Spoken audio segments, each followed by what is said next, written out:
전세 시장 넘어가도록 하겠습니다. 우리 서두에 얘기했지만 전세 사기 때문에 이 전세를 바라보는 시선이 뭐랄까요? 약간 불신으로 가득 찼다고 할까요? 그런 느낌이 좀 있는데 어떻게 좀 자세하게 상황이 펼쳐지고 있는지 알아보겠습니다. 이게 전세 대출이 줄어든 이유는 이제 첫 번째는 전세 대출 금리가 너무 높았기 때문이에요. 그 금리가 조금 내려가서 살짝 전세가 좀 늘어나긴 했어요. 그런데 최근에 전세가 거래가 지금 별로 안 되는 이유 중에 하나가 물론 이제 사기 사건도 많이 영향을 받는데 지금 시기적으로 애들이 보통 옮기는 시기 있죠, 방학 때. 네. 예, 그때 전세가 많이 일어나는데 지금은 이제 학교를 다니고 있잖아요. 그렇죠. 그러니까 거래가 이제 별로 없는 거죠. 새 학기가 올라가는 때 많이 옮기기 때문에 지금 전세는 올 초에 좀 많이 일어났던 것 같고요. 지금은 조금 이제 소강 상태. 예. 이 전세 대출을 싸게 받는 그런 팁도 있습니까? 디딤돌이나 보금자리 같이? 당연히 있죠. 버팀목 전세 같은 경우는 금리가 정말 저렴합니다. 뭐 1.8%에서 2.4% 이 금리를 이용을 하신다고 하면 월세보다 너무너무 싼 거예요. 버팀목 전세, 이 청년만 받을 수 있는 건가요? 아니에요. 아니에요. 네, 보통 일반인들도 다 받을 수 있고요. 그리고 이제 청년이나 신혼부부도 가능합니다. 근데 이제 소득 제한이 있어요. 그래서 5천만 원. 그리고 신혼부부는 6천만 원 이하인 분들만 이 버팀목 전세를 이용할 수 있는데 최근에 신혼부부의 보증금이 상한이 됐어요. 네, 보증금이 이제 4억으로 늘어났거든요. 그래서 사실 보증금 4억이면 웬만한 전셋집은 구할 수 있어요. 버팀목 전세 같은 경우도요.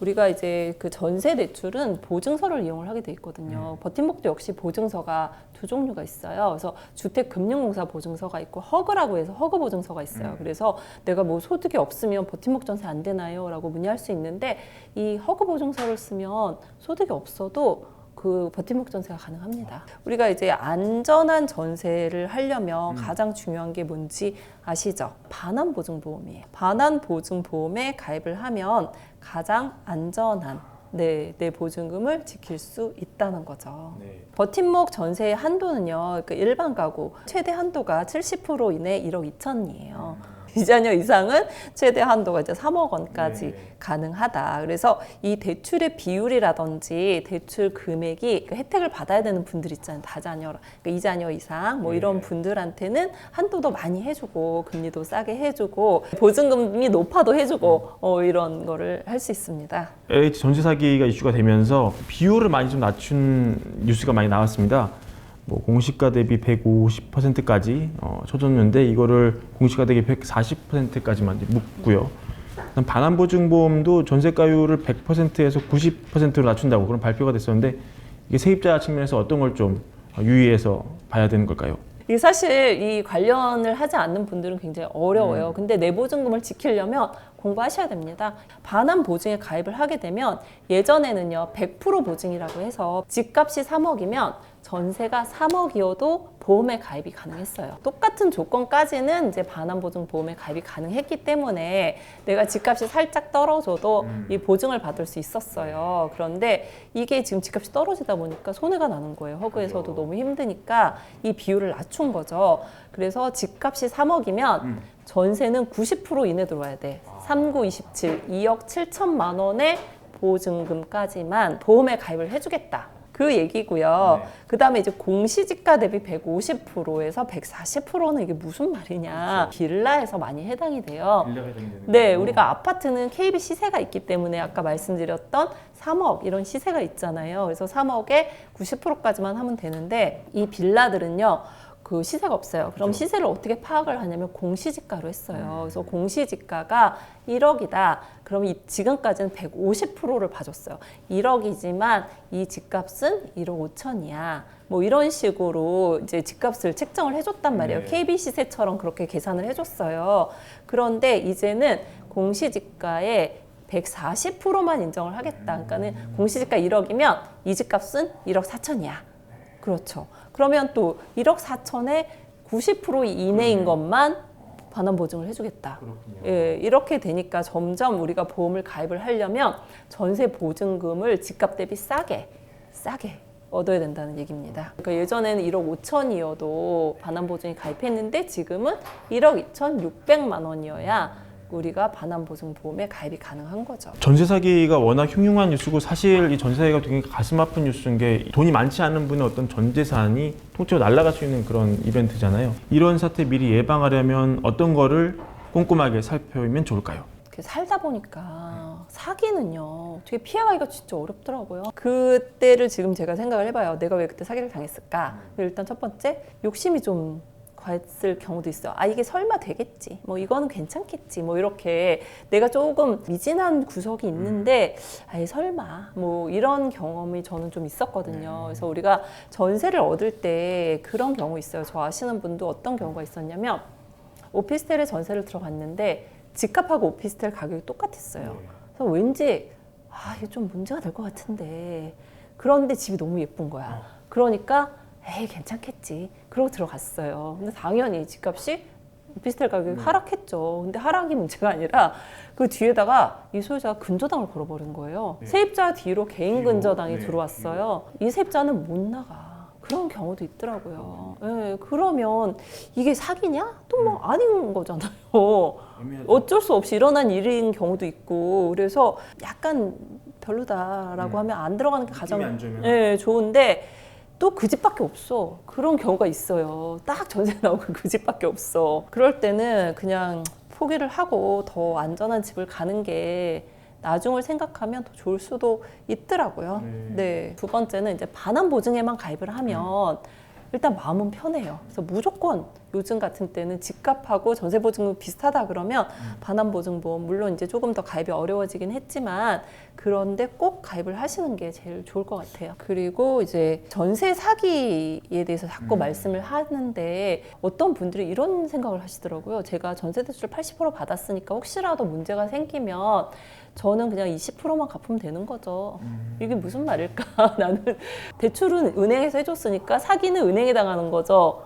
라는 생각을 하시는데 그렇지 않습니다. 내가 전세 대출 차주란 말이에요. 그래서 이 은행이 피해를 보는 게 아니고요. 이 경우는 내가 피해를 보는 거예요. 은행이 피해를 보는 경우는요, 전세 대출의 사기가 일어날 때예요. 우리는 전세 사기인 거고 전세 대출도 사기가 일어나거든요. 일단 제일 중요한 거는 집값 대비 너무 비싼 보증금 하지 마시고요. 그리고 반환보증에 꼭 가입이 되는 그런 주택으로 들어가는 게 가장 좋습니다.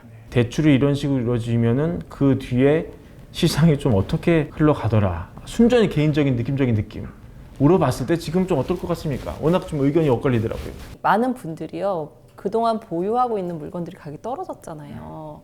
그러니까 보고 싶지 않아, 관심을 갖고 싶지 않아. 내가 일단 보유한 물건이 어떻게 됐는지 뭐 지금 팔 수도 없잖아요. 관심을 갖고 있지 않아요. 근데 최근에 조금씩 그거에 대한 가격을 이제 다시 한번 체크를 좀 해보고 약간 마음에 여유가 좀 생긴 거야. 이제 최저점에서는 조금 벗어나서 이 집을 어떻게 하면 좋을까? 팔까? 아니면 좀 더 기다릴까?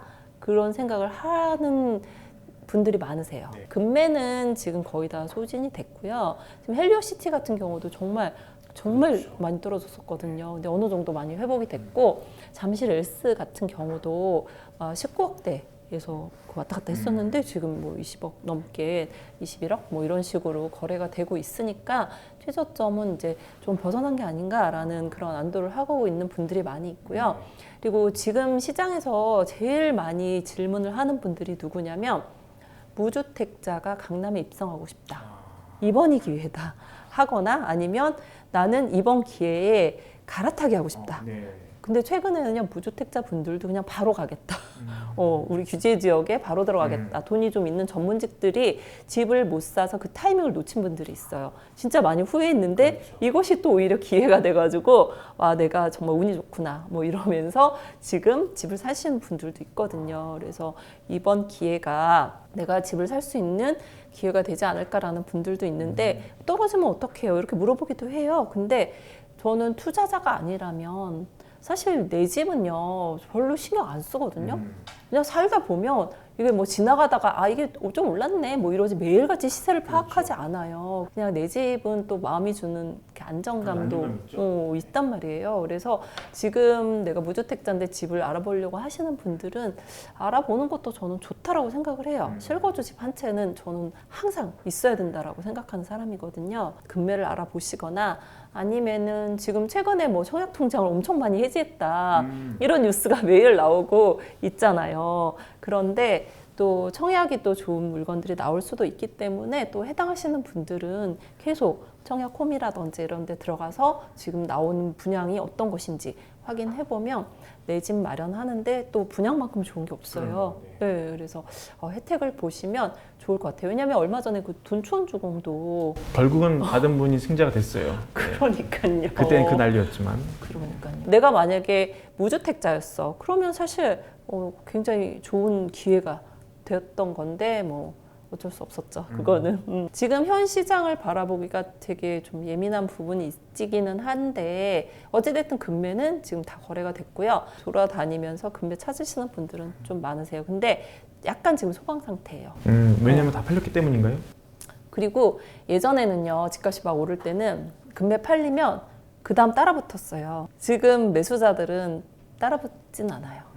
그래서 약간 관망 뭐 이렇게 하고 있고 그리고 따라붙지 못하는 이유 중에 하나가 원래 투자자가 들어와야 가격이 상승을 하는데 지금 투자자들은 여력이 없어요.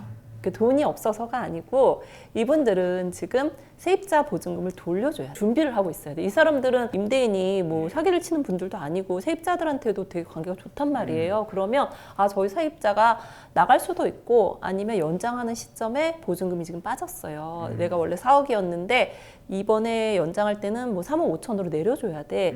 이런 거 다 준비하셔야 되거든요. 그래서 투자자들이 시장에 들어오지 못해요. 돌려줘야 되는 차액이 많기 때문에 그게 집값 하락에 도화선이 될 거라고 얘기하시는 분도 있거든요. 근데 대출 현장에서 봤을 때 대출을 받아서 커버가 가능한 그런 구조로 짜여져 있습니까? 어떻습니까?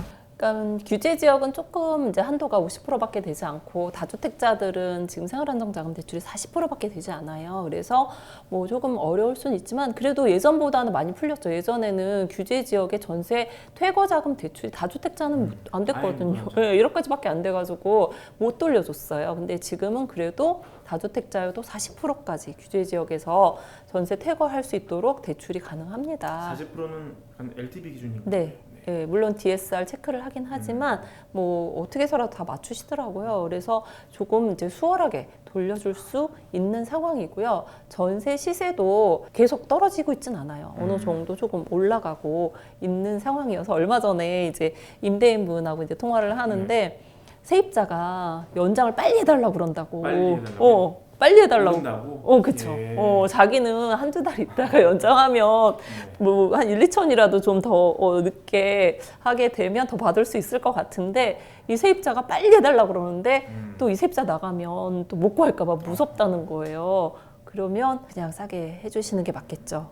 불안한 것보단 낫잖아요. 그렇죠. 네, 그래서 그런 식으로 하는데 어찌됐든 그때보다는 조금 올랐어요. 그러니까 전세가 사실 계속 떨어지게 되면 말씀하신 대로 집값 하락의 큰 원인이 될 수 있는데 어느 정도 조금 전세도 안정화되고 있어요. 왜냐하면 전세 대출 금리가 안정화됐거든요. 그리고 전세 사기만 조금 이제 수그러들고 이제 더 이상 사기가 일어나지 않는다면 전세도 많이 안정화될 것으로 보입니다. 알겠습니다. 오늘 레오 대출 연구소 김은진 선생님 모시고 정말 피가 되고 살이 되는 얘기 많이 나눠봤고요. 이렇게 나오셔서 정말 감사드리고 다음 기회에 또 모셔가지고 네, 또 좋은 얘기 또, 대출 있으면 제가 설명드리겠습니다. 감사합니다. 오늘 인터뷰 감사드립니다. 네. 네.